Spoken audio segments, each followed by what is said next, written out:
요즘 몸이 예전 같지 않다고 느끼시나요? 아무 이유 없이 피곤하고 갑자기 숨이 찬 느낌이 들고 입맛도 없고 자도 개운치 않고 병원에 가야 하나 싶지만 실비보험도 없고 진료비가 부담돼서 그냥 참고 계신 분들 혹시 이 영상 듣고 계신가요? 그 마음 너무 잘 압니다. 진료비가 겁나고 괜히 큰 병 진단이라도 받을까 두렵고 하지만 병을 더 키우게 되는 건 바로 이런 외면에서 시작됩니다. 오늘은 그런 당신을 위해 준비했습니다.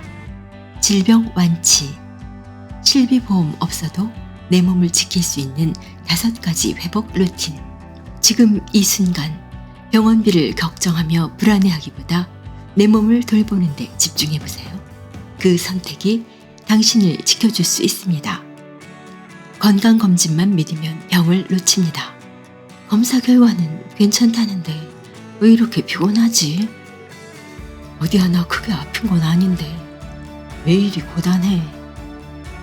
그럴 땐 꼭 기억해 주세요. 대부분의 건강검진은 증상이 없을 때 병을 조기에 찾자는 목적으로 만들어졌습니다. 하지만 실제로는 병이 이미 어느 정도 진행된 후에야 검사에 잡히는 경우가 많아요. 즉, 검사로 발견된 병은 이미 우리 몸 안에서 오랫동안 자라 있었던 병일 수도 있다는 거죠. 그래서 건강검진 결과만 보고 안심하기보다는 매일의 몸 상태를 직접 관찰하는 습관이 훨씬 중요할 수 있습니다. 사실 병보다 무서운 건 내 몸을 모르는 것입니다.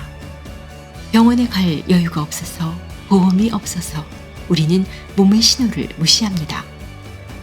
그냥 좀 피곤한가 보지. 며칠 지나면 낫겠지. 그런데요, 몸은 절대 갑자기 아프지 않습니다. 작은 신호가 계속 쌓이고 반복되고 그걸 무시하다가 어느 날 크게 아프게 되는 것입니다.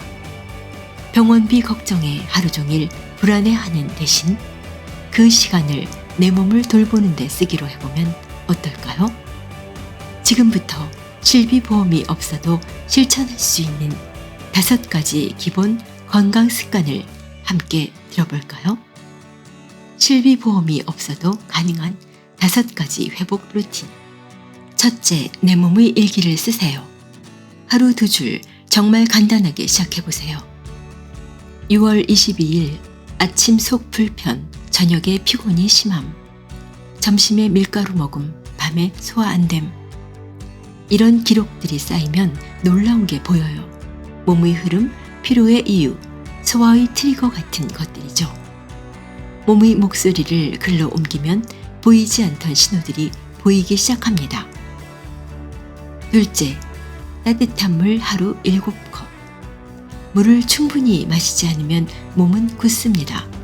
특히 따뜻한 물은 속을 편안하게 하고 장을 부드럽게 만들고 순환을 도와 피로를 씻어줍니다. 아침 공복의 1컵, 밤 자기 전의 1컵. 이걸로 하루가 달라져요. 물은 가장 안전하고 몸이 먼저 반응하는 가장 순한 회복제이자 해독제입니다. 셋째, 하루 30분 걷기. 걷기라는 이 단순한 행위는 몸과 마음을 동시에 정화합니다. 걷는 동안 몸의 무게를 느끼고 머리는 정리되고 감정은 조용해져요. 지금 이 영상이 끝나고 나면 밖에 나가서 딱 10분이라도 걸어보세요. 몸은 움직이는 만큼 회복됩니다. 넷째, 짠맛 줄이기. 짠 음식은 입에는 익숙하지만 몸에는 부담이에요. 소금을 줄이면 혈압이 내려가고 붓기가 빠지고 몸이 가벼워집니다. 간이 약하면 밍밍하다라고 생각하는 것이 아니라 몸을 쉬게 해주고 있는 신호라고 생각해보세요. 다섯째, 자기 전 내 몸에게 인사하기. 눈을 감고 이렇게 말해보세요. 오늘도 잘 버텨줘서 고마워. 조금 무리했지? 내일은 더 쉬자. 이건 말로 하는 명상이에요. 말은 짧아도 몸은 그 감정을 기억합니다.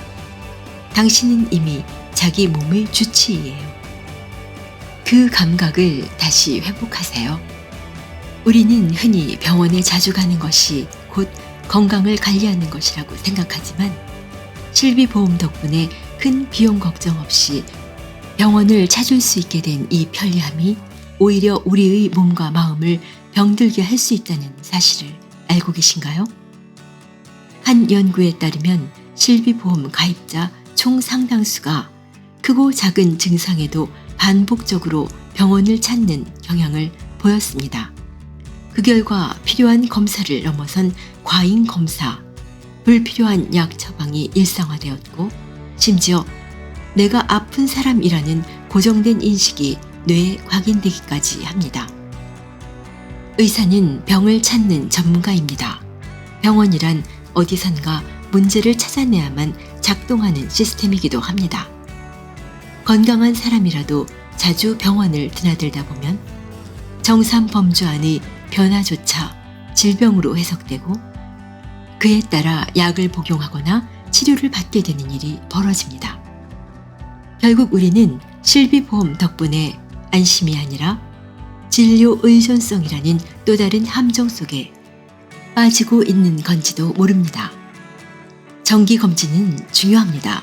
하지만 몸의 감각을 듣는 일, 스스로 회복할 수 있는 힘을 믿고 기르는 일 또한 그에 못지않게 중요합니다. 실비보험은 우리의 지갑은 덜어줄 수 있어도 우리의 면역력을 키워주진 못합니다. 때로는 덜 찾고 덜 복용하고 더 움직이는 것이 진짜 건강으로 가는 길일지도 모릅니다.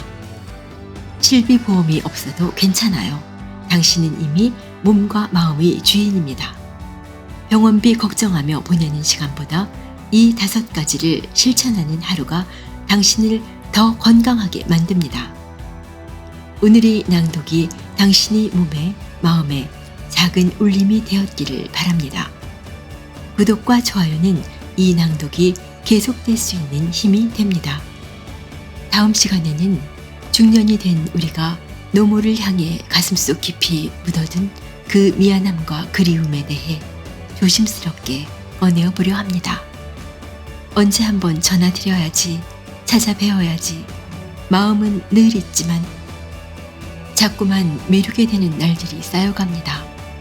무심코 흘려보낸 시간 속에서 어머니의 손은 더 깊은 주름이 졌고 목소리는 한층 더 가늘어졌습니다.